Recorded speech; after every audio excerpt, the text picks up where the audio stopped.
The Sotion motor, this thing can handle up to 35 kilowatts. That is 7 times the power of a stock Surron. I couldn't put that in the title because it would just sound like clickbait.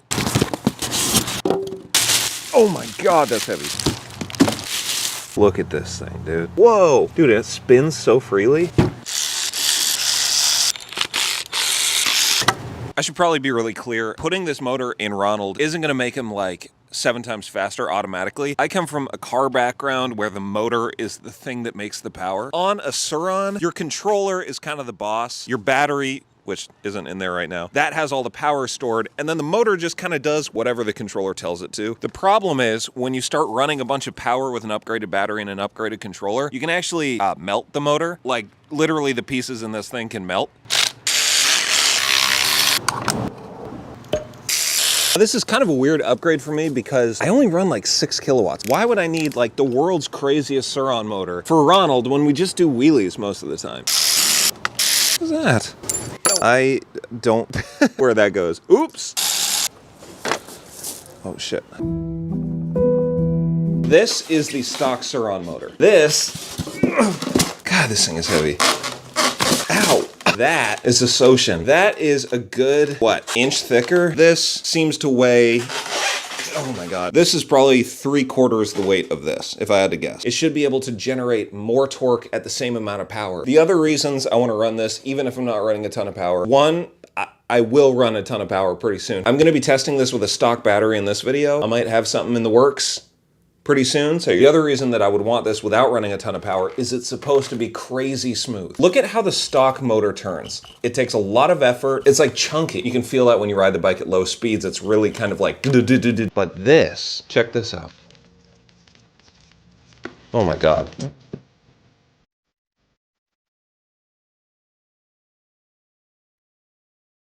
Okay, low gang. Sotion motor is in. Wait, let me see it from the other side.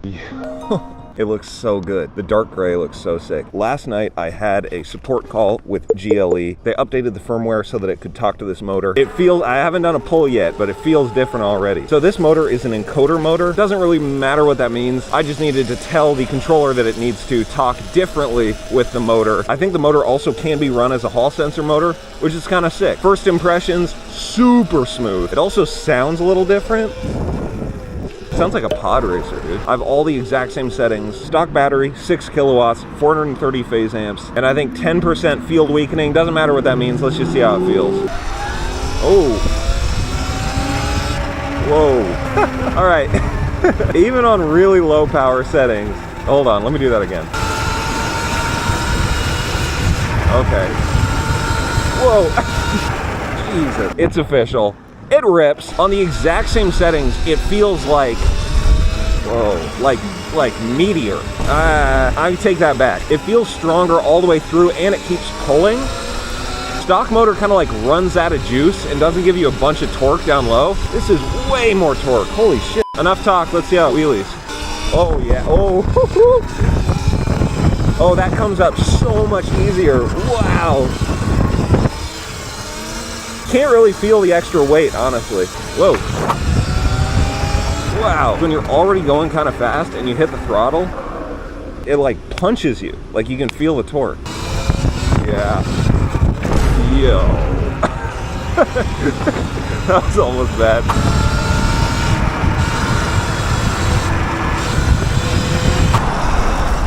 Woo! Oh my. Dude. Straight up almost just got beheaded. The one place I'm worried about the extra weight is gonna be in dirt and jumping. So we came to the abandoned mountain bike park. I love the playfulness and like flickability of a Surron. And I'm nervous that a bunch of weight down here is gonna kind of change the characteristics of the bike. Only one way to find out, I guess. Woo! Oh! Okay, just those first 2 little jumps. Feels nice, actually. Like, it feels like a good balance. I can feel a little bit of a difference. Whoa, dude, it rips up the hill. The difference on the street, definitely noticeable. On the dirt, dude, it's a different ball game. And again, the whole point of the motor is to run a ton of power. And I'm not even running a ton of power. This thing is a beast, man. The bike does feel like it wants to, come down nose first a little bit more. Whoa! Oh, I'm on the wrong. Uh-oh. Oh no.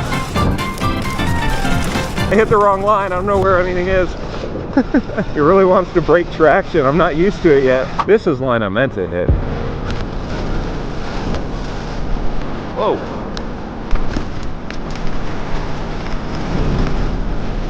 Whoa. Woo! Uh-oh, couch in the way. It's official. Sotion motor is sick, man. Yeah, look how easy that comes out, dude. But there are a couple things about it that just, I don't know. I'm gonna do a little test. I'm gonna go a speed where I normally am not able to start a wheelie. If you have a Surron, you know starting a wheelie at pretty high speeds is difficult because you don't have a clutch to help you pop the front end. I'm probably going like 28-ish right now.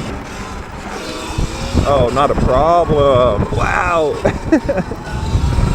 That's such a big difference. And at the same power level too. The only thing that changes is a motor. Okay, I'm gonna go even faster, see if I can do it. Oh boy. Oh no! We're gonna need a battery for that one. Oh, I stand corrected, dude. Wow, what the heck? I thought for sure that was not gonna work. But we still need a battery to make full use of this thing. I guess, you know, you're gonna have to hit that subscribe button. By the way, huge shout out to GLE. They're not sponsoring this video or anything like that. They're not even gonna see it before I post it. They just sent me the motor and they're like, here, try it out. There are a number of sellers that sell the Sotion motor right now. GLE includes a bunch of support and stuff like that. I think you can get some money off. They give me a discount code. I don't remember what it is. I'll put it on the screen, but that'll save you some money if you are gonna get this stuff. But don't necessarily buy it yet, because I think this motor will be good for some people and maybe not necessary for other people. Dude, listen to this sound. It sounds like a pod racer, or maybe like a turkey. Okay, a week later, is the Sotion motor worth it? I think it depends. If GLE hadn't sent me this motor, would I have spent my money on it? 100% honestly, probably not before a battery. Knowing what I know now, though, I don't think, how do I put this? I don't think I'll want to ever build a bike without this motor. I've ridden this motor on one bike that had an upgraded battery. It's bonkers, dude. If you have an upgraded battery, 100,000%, yes, you should get it. If you don't have an upgraded battery, don't fall. If you don't have an upgraded battery yet, I think it's just a matter of what you're looking for. Like if you're not gonna run that much more than stock power and you just care about torque and like maybe throttle control, totally legit thing you could do. Stock battery, upgraded controller, Sotion motor. Obviously this is a ton cheaper than a battery, so that's something to consider. I just think you'll probably enjoy it so much more with an upgraded battery. If you're considering this motor, I hope this video was helpful. If you do plan to buy it, you can save a little bit of money. If you want, you can use my code. I'll have that down in the description. Thank you so much for watching. I'll see you next time. Peace!